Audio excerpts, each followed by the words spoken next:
Penyebab fluktuatif masih dicari tahu. Burhanuddin memprediksi fluktuasi perolehan suara dari 3 nama kandidat teratas, yakni Ganjar, Prabowo, dan Anies masih akan terjadi hingga beberapa bulan ke depan. Menurut dia, persaingan ketiga calon ini masih ketat dan tidak ada yang mendominasi.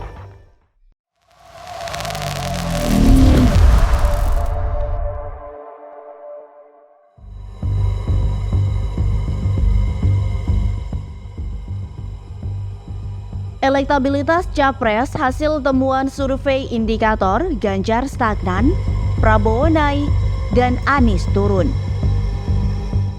Dilansir dari Tempo.co Jakarta, Lembaga Survei Indikator Politik Indonesia melakukan survei pada Februari dan Maret terhadap responden yang berusia 17 tahun ke atas.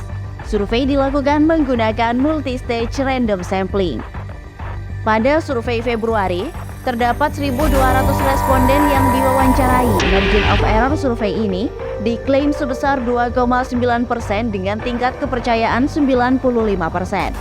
Sementara, survei pada bulan Maret dilakukan terhadap 800 responden dengan margin of error 3,5%.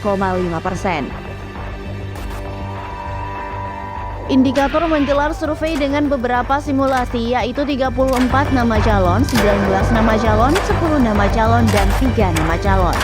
Dalam semua simulasi itu, elektabilitas Ganjar Pranowo masih menempati posisi pertama, Prabowo Subianto di posisi kedua, dan berhasil menyaingi Anies Baswedan yang kini ada di posisi ketiga.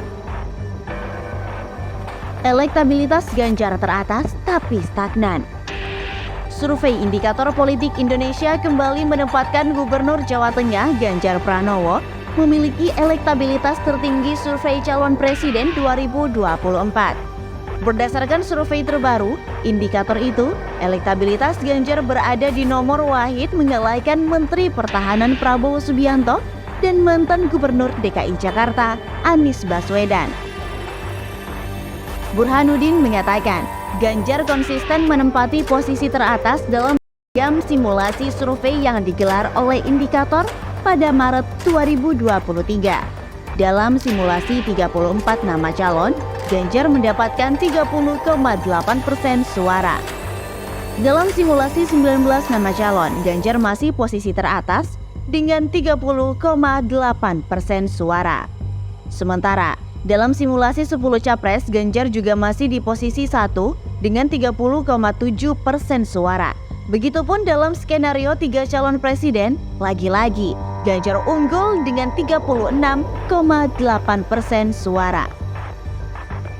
Kendati Ganjar selalu berada di posisi teratas, Burhanuddin berkata perolehan suara Ganjar relatif stagnan, alias tidak bertambah atau berkurang secara signifikan dalam beberapa kali survei indikator. Semisal, dalam skenario 10 nama calon, elektabilitas Ganjar hanya bergerak di sekitar angka 30% saja. Pada survei Desember tahun lalu, Ganjar memperoleh 31,3% suara. Pada Februari, suara Ganjar di angka 30,6% suara, dan dalam survei terbaru, Ganjar memperoleh 30,7% suara. Menurut Burhanuddin, stagnasi yang dialami oleh Ganjar ini berbeda dengan pesaing terdekatnya, yakni Prabowo dan Anies Baswedan yang fluktuatif. Elektabilitas Prabowo naik secara signifikan.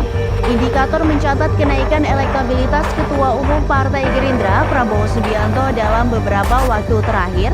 Indikator menyebut elektabilitas Menteri Pertahanan itu malahan sudah sedikit menyalip mantan Gubernur DKI Jakarta Anies Baswedan. Dia mengatakan elektabilitas Prabowo mengalami kenaikan yang signifikan.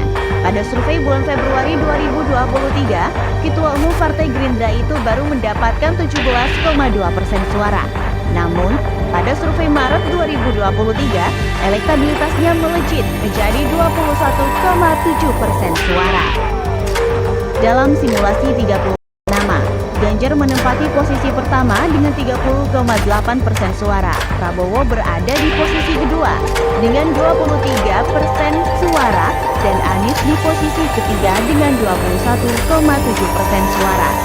Untuk simulasi 19 nama, Ganjar kembali menduduki posisi pertama dengan 30,8% suara, Prabowo di posisi kedua dengan 22,3% suara, dan Anies 21,3%. Begitupun dalam simulasi 10 nama, posisi tersebut tidak berubah. Prabowo mendapatkan 22,5% suara dan Anies 22,0% suara. Terakhir dalam simulasi 3 nama, posisi tersebut juga tak tergoyahkan. Ganjar mendapatkan 36,8%, Prabowo 27%, dan Anies 26,8%. Sempat unggul, elektabilitas Anies turun. Indikator mendapati elektabilitas bakal calon presiden Anies Baswedan mengalami penurunan dalam beberapa bulan terakhir ini. Elektabilitas mantan Gubernur DKI Jakarta itu bahkan disalib oleh Menteri Pertahanan Prabowo Subianto. Burhanuddin menuturkan, tren penurunan elektabilitas Anies itu tampak dalam beberapa hasil survei yang dihelat oleh lembaganya. Burhanuddin menuturkan, tren penurunan elektabilitas Anies itu nampak dalam beberapa hasil survei yang dihelat oleh lembaganya. Indikator melakukan survei berdasarkan simulasi 34 nama capres. Dalam model simulasi itu, Anies sebenarnya sempat mendapatkan momentum dengan deklarasi yang telah dilakukan oleh Partai Nasdem, Demokrat, dan juga PKS. Karena deklarasi itu, elektabilitas Anies melejit dari 18,6% pada September 2022 menjadi 23,6% suara pada November 2022. Namun, tren menurun terus terjadi pada survei selanjutnya. Semisal pada survei bulan Desember 2022, elektabilitas Anies menurun sedikit menjadi 22,8%. Elektabilitas ini kembali naik tipis pada survei Februari 2023 menjadi 23%. Akan tetapi, anjlok pada survei terbaru bulan Maret 2023 menjadi 21,7% suara. Burhanuddin berkata, penurunan elektabilitas Anies ini konsisten terjadi pada simulasi survei 19 nama capres, 10 nama capres, dan 3 nama capres.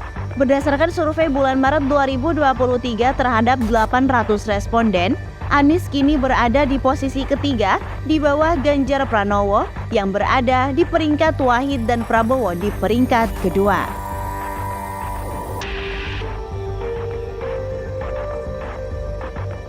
Penyebab fluktuatif masih dicari tahu. Burhanuddin memprediksi fluktuasi perolehan suara dari 3 nama kandidat teratas, yakni Ganjar, Prabowo, dan Anies masih akan terjadi hingga beberapa bulan ke depan. Menurut dia, persaingan ketiga calon ini masih ketat dan tidak ada yang mendominasi. Burhanuddin mengatakan lembaganya masih mencari tahu penyebab elektabilitas para calon yang masih sangat fluktuatif ini. Dia menyatakan, pengamat terhadap perilaku pemilih masih terus dilakukan. Dia memprediksi lonjakan dan penyurutan suara pemilih masih akan terus terjadi ke depannya. Sebab kata dia, belum ada calon yang benar-benar unggul di peringkat ketiga teratas antara Ganjar, Prabowo, dan Anies Baswedan.